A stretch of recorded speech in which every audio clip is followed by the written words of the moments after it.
What's going on, guys? Ben here. Welcome back to another video, and today this is the Aston Villa August month in review from me. This is the first in hopefully a series this season where at the end of every month I'm going to be reviewing everything that happened in that month, giving my thoughts on it and putting it out to you guys. Okay, so first up is the signing of Tom Heaton. This happened on the 1st of the month and it was good. It's a good bit of business here. He's only really had one bad game, which is Bournemouth, but we can excuse him for that really because, you know, it was only just because he didn't really see Wilson, did he? You know, he didn't see him right, so yeah, we can excuse him for that. He's made terrific saves, so he's been our saviour. Yeah. Against Palace, he pulled a blinder. Other than the goal, which wasn't really his fault, because Grealish passed it into Mings when I was chasing it down. He was brilliant. He's been brilliant this season, other than that one mistake, which is good. Next up, marvellous Nick Ambrose on a couple hours later. It's just a marvellous signing, isn't it, really? Marvellous. When he played against Crewe, he was brilliant for us. I loved him. I loved watching him. He was so good. So, yeah, it is good. Next up, we've got Jake Doyle-Hayes signing for Cheltenham, Andre Green signing for Preston, and Rushan Hepburn-Murphy signing for Tranmere. Now, good bit of business. I'm going to group all these together now because they all happened on the same day. It's a good bit of business because we're giving them extra game time at a club of their level, which is good.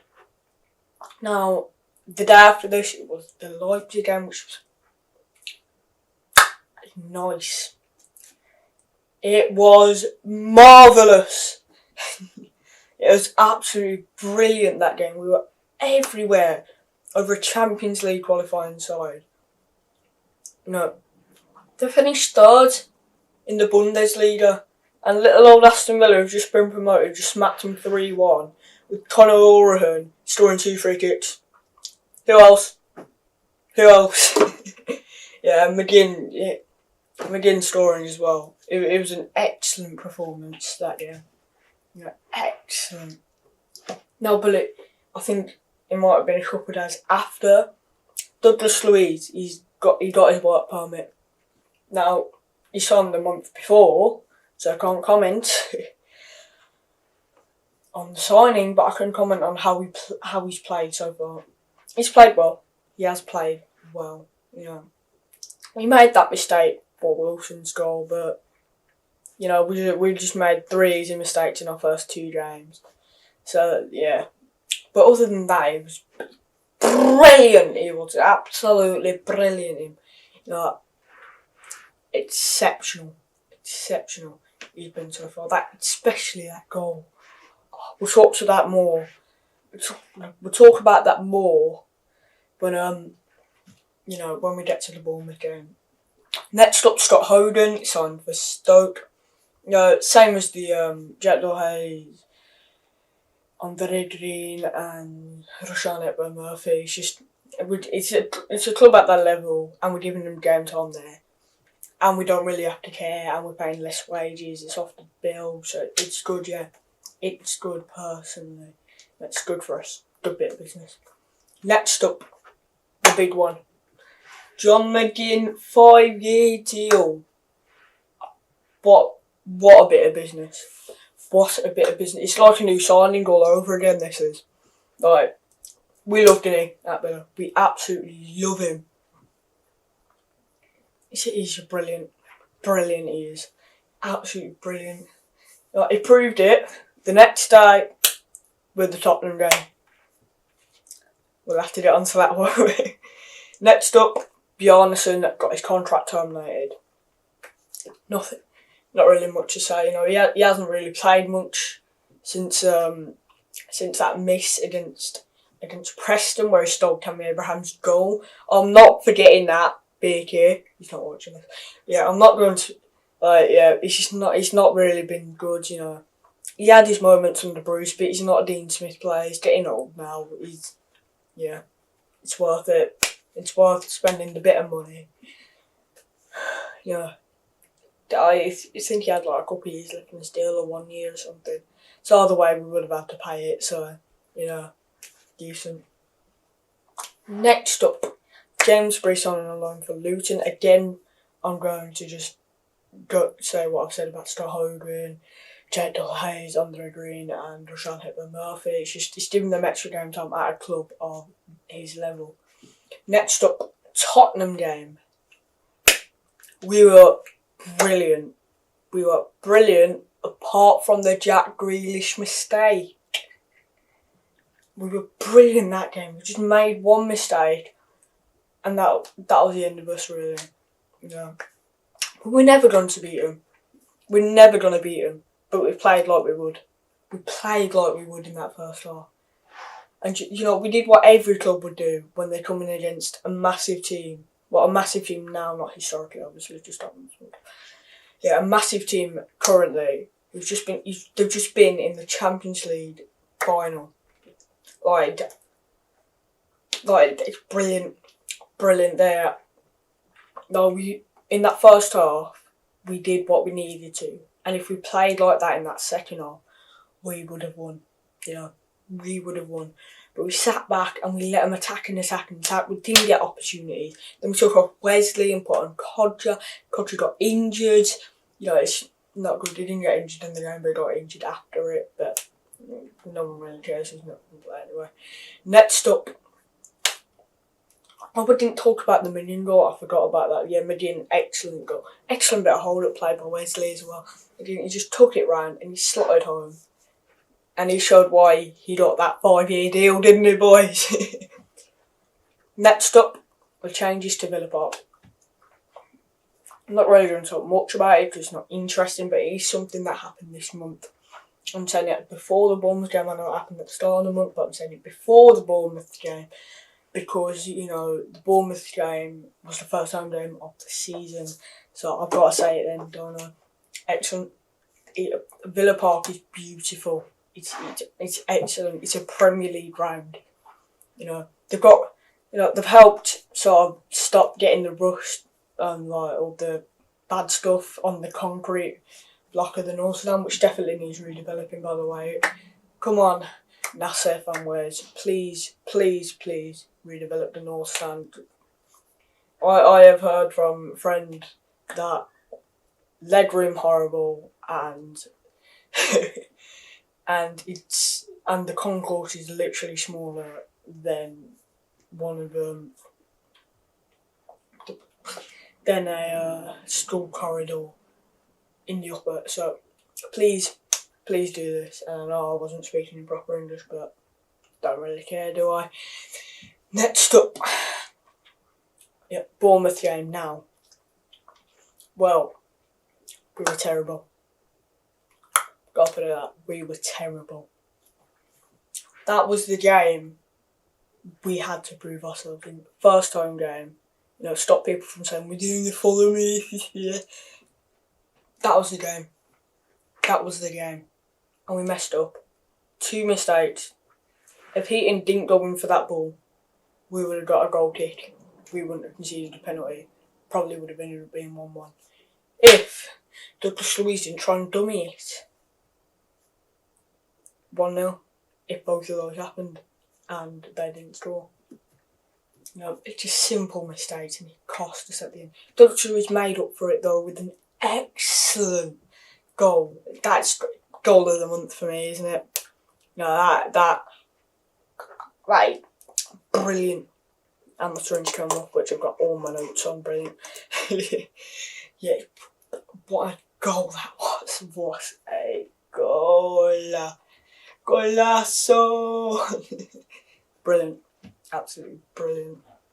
And he's got called up for Brazil, which I'll get onto later, but I'm just saying he has been good for Brazil and he absolutely bodied someone.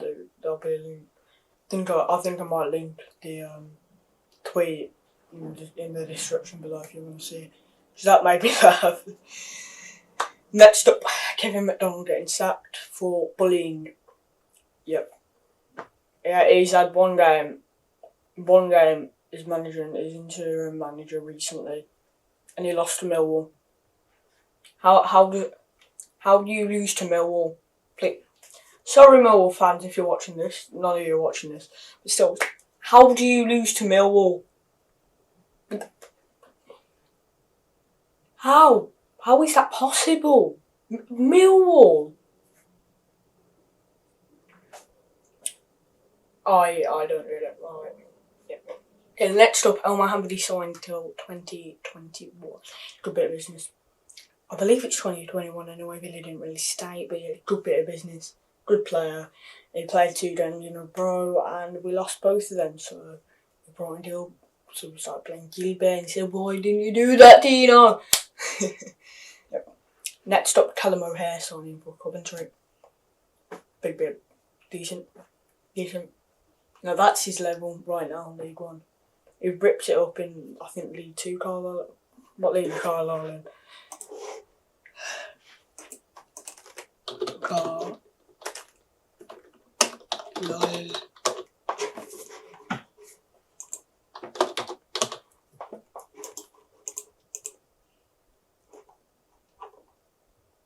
League 2.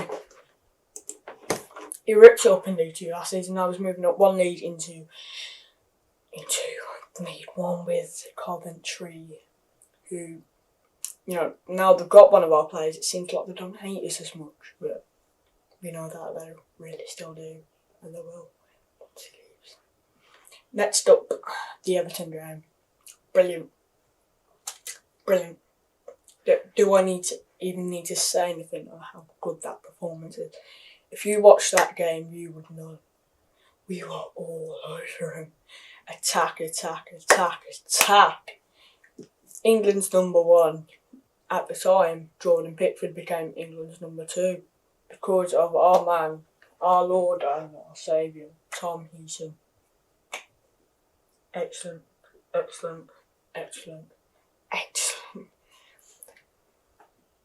Yeah, we were brilliant. I can't believe how good we were in that game, you know. Wesley, brilliant goal, brilliant assist by Hotter. Like, we done the starting match against West Ham because 3 days at 1 reps of country. So yeah, brilliant game. And Anwar Ghazi, yeah, McGinn was trying to pass that to Grealish. Anwar Ghazi just ran through, took the ball and scored. Grealish would have taken that to the corner, let's be real. But you know, the more goals the merrier. Big ups to Anwar Ghazi. Next up, the Crew game. 6-1. Alright, do I have to say anything? Brilliant. That's what we were. Brilliant. Absolutely brilliant. Some would say we were marvellous. Yep, yeah, but that game was just exceptional. Whether, you know, 6 goals. I don't care if they were in League 2. We played a second string team and still battered them. At the end of the day, we battered them. Next up, we drew Brighton away the next day in the cup. I know Wolverhampton will be happy with that. Yeah, but sadly I can't go because, you know, I would go if it was on a weekend, but it's midweek and somehow I'd have to find my way down to Brighton. So that's not happening, is it? But we got back at nearly midnight for Crew. So it's just up the road. Yeah. Next up, Mingland.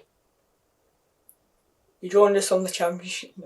Yeah, but he was brilliant. He's brilliant and he deserves that. If you look at the stats, he's been the best defender in the Premier League so far. Other than clean sheets and goals conceded, which don't really matter because they're not his fault. They are not his fault. Yep. But he's been exceptional for Villa. And he's proved why he's worth 20 million. Or 26 million, as some people like to say. Yep. And now we're going to go through all the other players being called up. Heaton, Conor Hurden, Kalinic, Guinea, Taylor and Douglas Luiz. McGinn, just round of applause. He scored for Scotland, lads. He scored for Scotland. I'll get into that.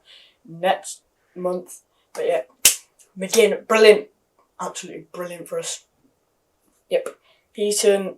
Have England played yet? I don't believe they have. So they're playing against Bulgaria tonight. Hopefully Mings and Heaton start. If they don't, I'll be very upset. Southgate.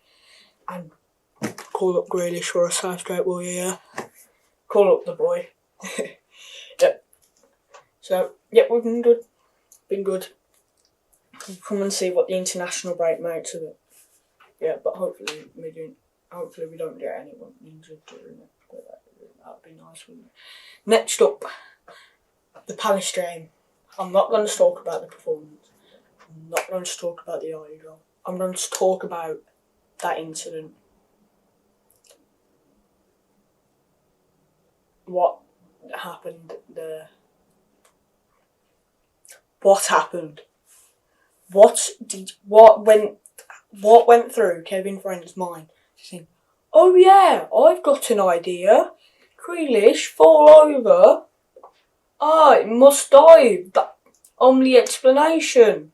Don't care if they're about to score. Blow whistle. VAR doesn't check. That mean my decision correct. That's what must have went through his head. Honestly, if a player goes down, this is always what happens in football. When a player goes down, even if it's a dive, you wait till the ball goes out of play. You wait till it so you can check it. Because say we score, they check if Grealish dived, then the goal counts. Simple. No, it shouldn't, should it, Kevin? No. We shouldn't let VAR do their decisions. What's the linesman doing? He had a perfectly clear view of the contact. Grealish got tripped up, got pulled back by Zaha, ran through, clipped Cahill. What is going through Kevin Friend's mind? It makes me want to pull my hair out. I just want to know what happened in his mind. They need to do referee interviews as well. Players don't want to do interviews, managers don't want to do interviews, but they still have to. Why shouldn't referees? Don't give me, no one cares about them. Yeah, I know. But with the big decisions, and they've got them wrong, we need to know what they're thinking so they can justify that decision. No, oh yeah, Grealish dived, I didn't see contact, I didn't see it. No, that's not how it works. That's not how it works. Yeah, but they need to do that. We need to get referees being interviewed. Yeah, anyways, thank you all for watching this video. I hope you did enjoy it. If you did, hit that like button down below. Thank you so much for the continued support this season. I'm pushing right now. This may seem impossible. 2,000 by the end of the year. I'm hoping for that. Yeah, I think we can do it with this support right now. We're getting over 100 subs since the first first vlog of the season. So yeah, come on lads, get involved, share it around to your friends. Yeah, I just want to say thank you all for watching this video. If you did, hit that like button down below. I will see you in the next video, which will probably be West Ham at home, then followed by Arsenal away if I don't die. But yeah, I'll see you soon. Peace.